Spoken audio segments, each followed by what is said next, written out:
আসসালামু আলাইকুম। অবিরাম বাংলা সংবাদে সবাইকে স্বাগত জানাচ্ছি আমি সুমনা ঘোষ। শুরুতেই বিআরবি কেবল সংবাদ শিরোনাম। দুপুরে নয়াদিল্লি যাচ্ছেন প্রধানমন্ত্রী শেখ হাসিনা। নরেন্দ্র মোদীর সাথে দ্বিপাক্ষিক বৈঠক কাল। গুরুত্ব পাবে আঞ্চলিক ও ভূ রাজনৈতিক ইস্যু। সিলেটের ৭০০ আশ্রয় কেন্দ্রে ২২,০০০ বানভাসী মানুষের দুর্ভোগ। বন্যার কারণে এইচএসসি পরীক্ষা স্থগিত।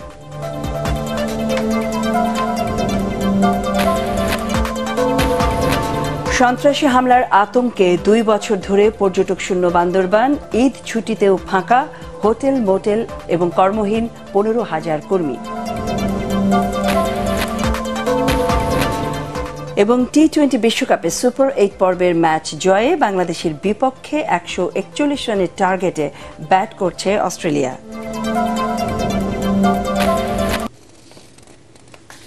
শুনছিলেন বিআরবি কেবল সংবাদ শিরোনাম। এবারে যাচ্ছি বিস্তারিত সংবাদে। দুদিনের রাষ্ট্রীয় সফরে আজ নয়াদিল্লি যাচ্ছেন প্রধানমন্ত্রী শেখ হাসিনা। বেলা ১২টায় বাংলাদেশ বিমানের একটি বিশেষ ফ্লাইটে পালাম বিমানবন্দরের উদ্দেশ্যে ঢাকা ত্যাগ করবে তিনি। কাল সকালে নয়াদিল্লিতে রাষ্ট্রপতি ভবনে তাকে সম্বর্ধনা দেওয়া হবে। ভারতের প্রধানমন্ত্রী নরেন্দ্র মোদীর সাথে শেখ হাসিনার আনুষ্ঠানিক বৈঠকের কথা রয়েছে এই দিন। সেখানে প্রতিনিধি পর্যায়ে আলোচনা ও দু দেশের মধ্যে সমঝোতা স্মারক স্বাক্ষর ও চুক্তি বিনিময় সহ দুই নেতার প্রেস ব্রিফিংয়ের আয়োজন করা হয়েছে। ভারতের পররাষ্ট্রমন্ত্রী ডক্টর এস জয়শঙ্করও আলাদা বৈঠক করবেন প্রধানমন্ত্রী শেখ হাসিনার সাথে। শেখ হাসিনা ও নরেন্দ্র মোদীর বৈঠকে দ্বিপাক্ষিক বিষয়ের চেয়ে বেশি গুরুত্ব পেতে পারে আঞ্চলিক ও ভূ রাজনৈতিক ইস্যু। এমন অভিমত জানিয়ে কূটনৈতিক বিশ্লেষকরা বলছেন, নতুন মেয়াদে দায়িত্ব নিয়ে দুদেশের সম্পর্ককে ভিন্ন মাত্রা দিতে পারেন এই দুই রাষ্ট্রপ্রধান। একই সাথে তারা বলেন, তিস্তা চুক্তিসহ অমীমাংসিত ইস্যু সমাধান, কানেক্টিভিটি ও বাণিজ্য সমঝোতার ক্ষেত্রে দেশের স্বার্থ সংরক্ষণে জোরালো অবস্থান নিতে হবে বাংলাদেশকে। বিস্তারিত জানাচ্ছেন একরামুল হক সায়েম। নরেন্দ্র মোদীর শপথ অনুষ্ঠানে যোগদানের পর ২ সপ্তাহের মধ্যে প্রধানমন্ত্রী শেখ হাসিনার দিল্লি সফর।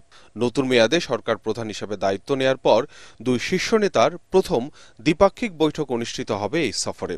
এ সময় দুদেশের স্বার্থ সংশ্লিষ্ট বিষয়ের পাশাপাশি চীন ভারতকে ঘিরে আঞ্চলিক রাজনৈতিক ইস্যু প্রাধান্য পেতে পারে বলে জানান বিশ্লেষকরা। এই এলাকায় বিভিন্ন যে উদীয়মান শক্তি, চীন, জাপান, তাদের নিয়েও তাদের অবস্থান কি, বাংলাদেশ কিভাবে তাদেরকে দেখে, এক্সচেঞ্জ অফ ভিউজ হয়েই থাকে। অনেক বিষয় ভারতের একটা প্রেক্ষাপট আছে, আমাদের একটা প্রেক্ষাপট আছে, এবং যেহেতু আমাদের একটা বড় নেইবার, তাদের কনসার্ন প্রায়োরিটিসটা আমাদের মনে হয় যে কনসিডারেশনে নিতে হবে। চীন ভারত বাইনারি রিলেশনশিপ, যেটাকে দ্বিপাক্ষিকতার আলোকেই দক্ষিণ এশিয়া অঞ্চলটাকে দেখবার একটা প্রবণতা কিন্তু তাদের বাড়ছে। চীনের মতো শক্তির অংশগ্রহণ কম থাকাই ভালো। তো সেই জায়গায় তাদের একটা চিন্তা বা আগ্রহ আছে। বিশ্লেষকরা বলছেন, তিস্তা মহাপরিকল্পনায় ভারতের আগ্রহ নতুন করে আলোচনা তৈরি করেছে। যদিও এরই মধ্যে চীনের ঋণ নিয়ে তিস্তা প্রকল্প বাস্তবায়নে আগ্রহ জানিয়েছে বাংলাদেশ। বড় প্রকল্প বাস্তবায়ন করতে গেলে এখন ভারতও যদি চায়, চীনও যদি চায়, তাহলে আমাকে তো সিদ্ধান্ত নিতে হবে যে আমরা কার সক্ষমতা আছে এই ধরনের বড় প্রকল্প বাস্তবায়ন, সেটাও আমাকে চিন্তা করতে রাখতে হবে। এগুলো রেখে আমাকে সিদ্ধান্ত নিতে হবে যে আমি কার সাথে যাব। প্রধানমন্ত্রী শেখ হাসিনার এবারের সফরেও তিস্তা চুক্তির আলো দেখার সম্ভাবনা ক্ষীণ।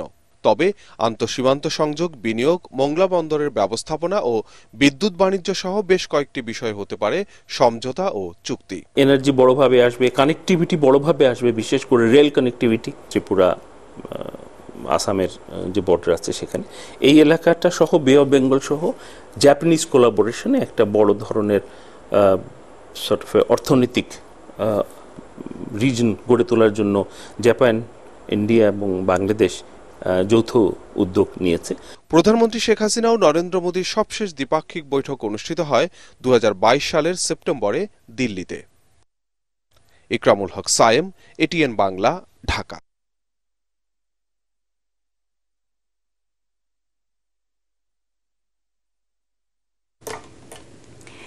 সিলেটের সার্বিক বন্যা পরিস্থিতির অবনতি হয়েছে। সুরমা এবং কুশিয়ারা নদীর পানি বিভিন্ন পয়েন্টে এখনও বিপদসীমার উপর দিয়ে প্রবাহিত হচ্ছে। জেলা প্রশাসন সূত্র জানায়, এতে ক্ষতিগ্রস্ত 10 লাখ মানুষ।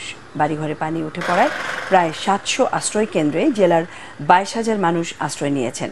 প্রশাসনের পক্ষ থেকে বলা হচ্ছে, বন্যা কবলিত এলাকায় মানুষের জন্য 28 লাখ টাকা এবং 600 মেট্রিক টন চাল বরাদ্দ দেওয়া হয়েছে। বেসরকারিভাবেও ত্রাণ সহায়তা দেওয়া হচ্ছে। তবে আবহাওয়া অফিস আগামী 72 ঘন্টায় সিলেটে ভারী বৃষ্টির পূর্বাভাস দিয়েছে।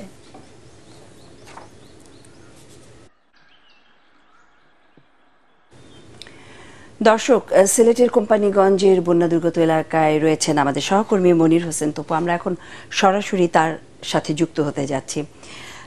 তপু, সিলেটের বন্যা কবলিত অঞ্চলের আজকের কি পরিস্থিতি দেখছেন এবং দুর্গতদের অবস্থাটা ঠিক কেমন, একটু বিস্তারিত বলবেন।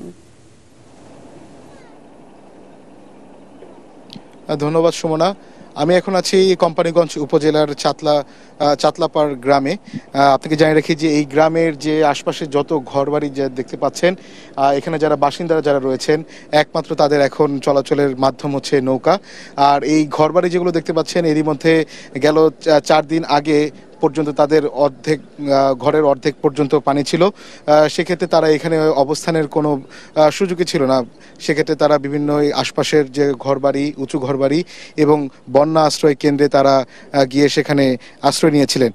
আর আপনাকে জানিয়ে রাখি যে গেল 2 দিন ধরে এই সিলেটের তেমন ভারী কোনো বৃষ্টিপাত না হওয়ার কারণে এরই মধ্যে বন্যার পানি কিছুটা নামতে শুরু করেছে এবং সেই ক্ষেত্রে যেহেতু ঘরবাড়ির যে পানি যেগুলো ছিল সেগুলো কিছুটা কমার কারণে এখানে যারা বাসিন্দা যারা রয়েছেন তারা এরই মধ্যে তাদের ঘরবাড়িতে এসে তাদের যে শেষ সম্বলটুকু রয়েছে সেই সম্বলটুকু খোঁজার জন্য তারা এসেছেন। তবে তারা আমাদেরকে যেটি জানিয়েছেন, তাদের যে এবার ব্যাপক যে ধান চাষ হয়েছিল এবং তাদের গোলা ভরা যে ধান ছিল সেগুলো এরই মধ্যে অনেক ধান নষ্ট হয়ে গিয়েছে। সেক্ষেত্রে সারা বছর তারা অনেক দুশ্চিন্তার মধ্যে দিন কাটতে হবে, তেমনটাই বলছেন। আপনাদের এই বন্যার সময় এখন কি অবস্থা একটু যদি আমাদেরকে জানাতেন। এখন বন্যার সময় এই যে পানি হঠাৎ করে বাড়ছে, রাত্রে আমরা ঘুমাইছি, ঈদের দিন ঈদও করতে পারছি না, জিনিস লিয়ে বাচ্চা কাচ্চা, এরপর গরু ছাগল এগুলো নিয়ে এসে তোরাতুরি আশ্রয় এই নৌকর মধ্যে তুলছে। আর মানুষ আর চাল ডাল এসে ওই 2তলা এই বিল্ডিং এর রূপে গেছে যান বাঁচাইছে কোনো স্রোত। এরপরে এখন 2 দিন ধরে পানি কমতেছে, আস্তে আস্তে বাড়িতে আইসা অনেক ধান চাল অনেক নষ্ট হয়ে গেছে। আপনি যেমনটা শুনছিলেন, আর আরেকটি বিষয় জানিয়ে রেখে তাদের যেহেতু যে গবাদি পশু রয়েছে সেই গবাদি পশুর যে গোখাদ্য, যেমন যে ধানের খ্যারগুলো যেগুলো রয়েছে সেগুলো অনেক নষ্ট হয়ে গেছে। সবকিছু মিলিয়ে তারা বলা চলে অনেকটা দুশ্চিন্তার মধ্যে রয়েছেন। আগামী দিনগুলো তারা কিভাবে পার করবেন। জি সুমনা, এই ছিল আমার কাছে সবশেষ খবর। ধন্যবাদ তপু আমাদের সাথে সংযুক্ত হবার জন্য। সিলেটের কোম্পানিগঞ্জের বন্যা দুর্গত এলাকা থেকে জানাচ্ছিলেন আমাদের সহকর্মী মনির হোসেন তপু। 20 দিনের ঈদুল আজহা ও গ্রীষ্মকালীন ছুটি 1 সপ্তাহ কমিয়ে 26 জুন থেকে শুরু হচ্ছে বিশ্ববিদ্যালয়ের শিক্ষা কার্যক্রম। শিক্ষা মন্ত্রণালয়ের তথ্য ও জনসংযোগ বিভাগ থেকে পাঠানো বার্তায় বলা হয়েছে, স্কুল ও কলেজে সাপ্তাহিক ছুটি শুক্র এবং শনিবার 2 দিনই বহাল থাকবে। তীব্র দাবদাহের কারণে এবার সপ্তাহ 2 মতো বন্ধ ছিল শিক্ষা প্রতিষ্ঠানগুলো। সেই ক্ষতি পোষাতে এমন সিদ্ধান্ত নেওয়া হয়েছে। এবার ঈদুল আজহা ও গ্রীষ্মকালীন ছুটি শুরু হয় 13 জুন থেকে, যা চলার কথা 2 জুলাই পর্যন্ত। সন্ত্রাসী হামলার আতঙ্কে 2 বছর ধরে পর্যটক শূন্য দেশের সবচেয়ে আকর্ষণীয় পাহাড়ি জেলা বান্দরবান। এবার ঈদের ছুটিতেও ফাঁকা সেখানকার প্রসিদ্ধ সব রিসোর্ট, হোটেল, মোটেল। রেস্টুরেন্টগুলো বন্ধ হতে চলেছে। টানা লোকসানে পথে বসেছেন এই খাতের কয়েকশো ব্যবসায়ী, বেকার 15,000-এরও বেশি কর্মী। বান্দরবান প্রতিনিধি মিনারুল হকের পাঠানো রিপোর্ট জানাচ্ছেন কেরামত উল্লাহ বিপ্লব। পাহাড়ের আলাদা বৈশিষ্ট্য আর সৌন্দর্যের জন্য দেশে পর্যটকদের সবচেয়ে পছন্দের ছিল বান্দরবান। বলা হতো কক্সবাজারের পরে এই জেলাতেই সবচেয়ে বেশি মানুষ ঘুরতে যেতেন প্রতি বছর। পর্যটন ব্যবসাকে কেন্দ্র করে সেখানে গড়ে তোলা হয়েছে 500-রও বেশি হোটেল, মোটেল, রিসোর্ট ও রেস্তোরাঁ। বিনিয়োগ হয়েছে কয়েকশো কোটি টাকা।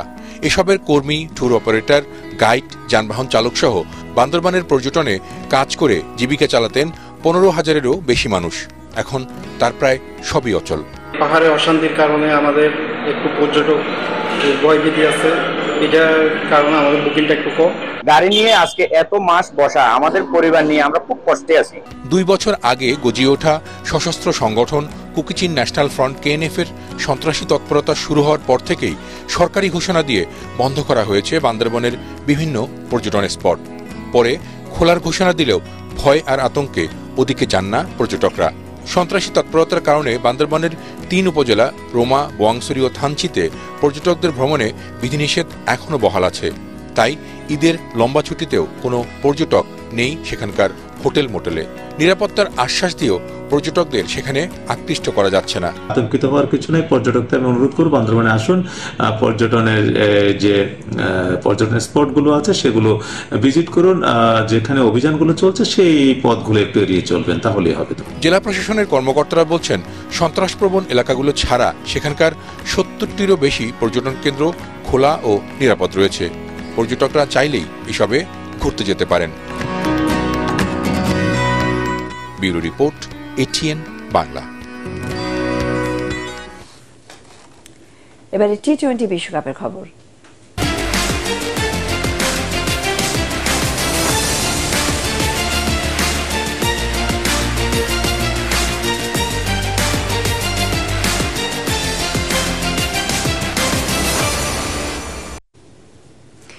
টি-20 বিশ্বকাপে সুপার 8 পর্বের ম্যাচ জয়ে বাংলাদেশের বিপক্ষে ১৪১ রানের টার্গেটে ব্যাট করছে অস্ট্রেলিয়া। প্রথম পাওয়ার প্লের ৬ ওভারেই ৫৯ রান তুলে অজিদের জয়ের ভিত গড়ে দেন দুই ওপেনার ডেভিড ওয়ার্নার ও ট্রাভিস হেইট। বিনা উইকেটে ৬৪ রান তোলার পর বৃষ্টিতে কিছুক্ষণ বন্ধ থাকার পর আবারও শুরু হয় খেলা। শেষ খবর পাওয়া পর্যন্ত অজিদের সংগ্রহ ২ উইকেটে ১০০ রান। এর আগে অ্যান্টিগার ভিভ রিচার্ডস স্টেডিয়ামে শুরুতে রান তোলার গতি দেখে মনে হয়েছে অস্ট্রেলিয়ার সামনে চ্যালেঞ্জিং টার্গেটই দিতে যাচ্ছে বাংলাদেশ, কিন্তু শেষ দিকে আচমকা ব্যাটিং বিপর্যয়ে সেটা করতে পারল না নাজমুল শান্তরা। প্যাট কামিন্সের হ্যাট্রিকে লন্ডভন্ড বাংলাদেশ ৮ উইকেটে তোলে ১৪০ রান। নাজমুল হোসেন শান্ত ৪১ আর ৪০ রান করেন তাওহিদ হৃদয়। ট্যুর অপারেটরদের সেবার উপর প্রস্তাবিত বাজেটে ১৫% ভ্যাট প্রত্যাহারের তাগিদ দিয়েছেন বেসামরিক বিমান পরিবহন ও পর্যটন মন্ত্রী ফারুক খান। সংসদে ২০২৪-২৫ অর্থ বছরের প্রস্তাবিত বাজেট আলোচনায় তিনি এই তাগিদ দেন। তিনি বলেন, এই ভ্যাট আরোপের ফলে বিমান টিকিট, হোটেল ভাড়া, খাবার, যানবাহন সহ বিভিন্ন ক্ষেত্রে ট্যুর অপারেটরদের খরচ বেড়ে যাবে, যার নেতিবাচক প্রভাব পড়বে পর্যটন খাতে। এছাড়া থিম পার্কের উপর আরোপিত ১৫% ভ্যাটও প্রত্যাহারের দাবি জানিয়েছে মন্ত্রী।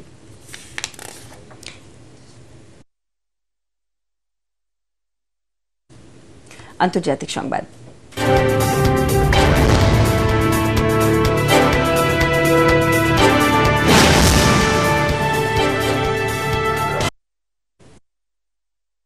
উপকূলে ভূমধ্য সাগরে ৩৩০০ বছরের পুরনো একটি জাহাজ খুঁজে পেয়েছেন গবেষকরা।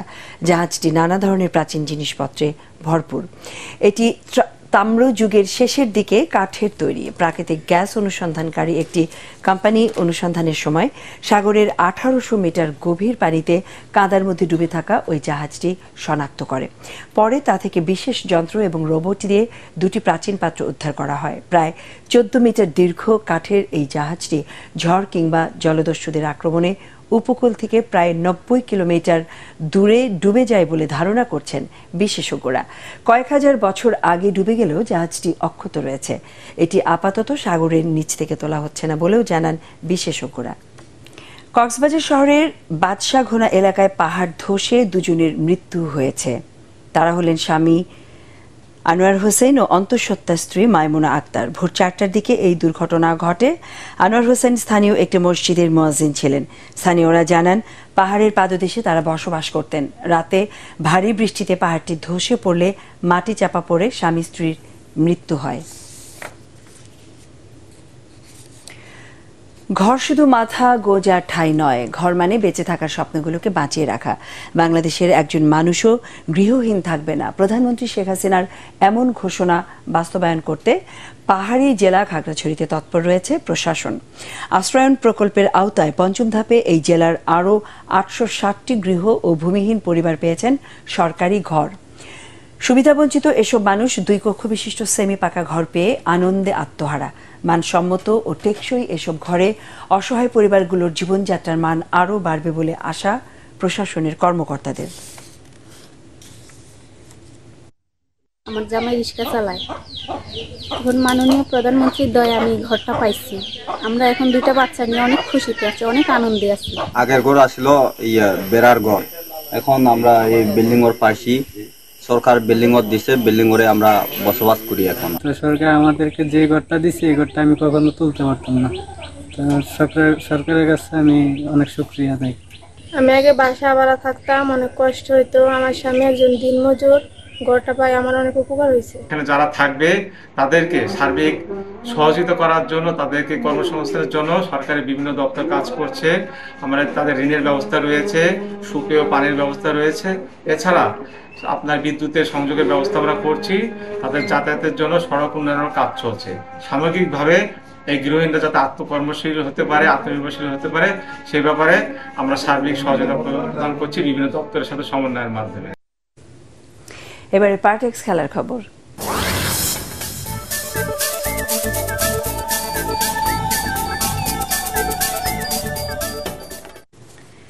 কানাডাকে 2-0 গোলে হারিয়ে কোপা আমেরিকা কাপ ফুটবলের শুভ সূচনা করেছে আর্জেন্টিনা। তবে কোপা আমেরিকার উদ্বোধনী ম্যাচ জয় দিয়ে শুরু করলেও গোল পাননি আর্জেন্টিনার অধিনায়ক লিওনেল মেসি।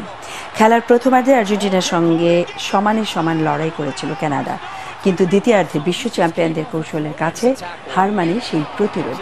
দ্বিতীয়ার্ধের শুরুতেই এগিয়ে যায় স্কালোনির দল। 49 মিনিটে অ্যালেক্সিস ম্যাকঅ্যালিস্টারের কাছ থেকে বল পেয়ে দলকে এগিয়ে দেন জুলিয়ান আলভারেজ।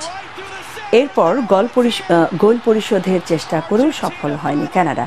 আর্জেন্টিনাও ব্যবধান বাড়ানোর সহজ সুযোগগুলো কাজে লাগাতে পারেনি। আর্জেন্টিনার গোল মিসের দিনে অবশেষে খেলার 88 মিনিটে ব্যবধান দ্বিগুণ করেন লাউতারো মার্টিনেজ। সংবাদ শেষ করব, তার আগে বিআরবি কেবল সংবাদ শিরোনাম আরও একবার। দুপুরে নয়াদিল্লি যাচ্ছেন প্রধানমন্ত্রী শেখ হাসিনা। নরেন্দ্র মোদীর সাথে দ্বিপাক্ষিক বৈঠক কাল। গুরুত্ব পাবে আঞ্চলিক ও ভূ রাজনৈতিক ইস্যু।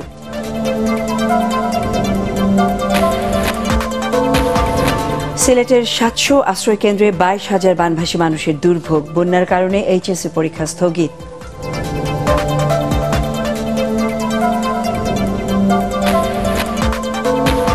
সন্ত্রাসী হামলার আতঙ্কে 2 বছর ধরে পর্যটক শূন্য বান্দরবান।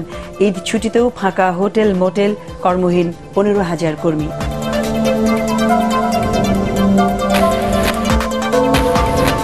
এবং টি-20 বিশ্বকাপে সুপার 8 পর্বের ম্যাচ জয়ে বাংলাদেশের বিপক্ষে 141 রানের টার্গেটে ব্যাট করছে অস্ট্রেলিয়া।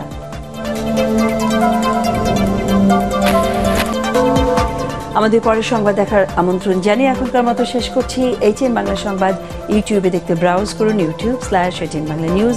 ধন্যবাদ।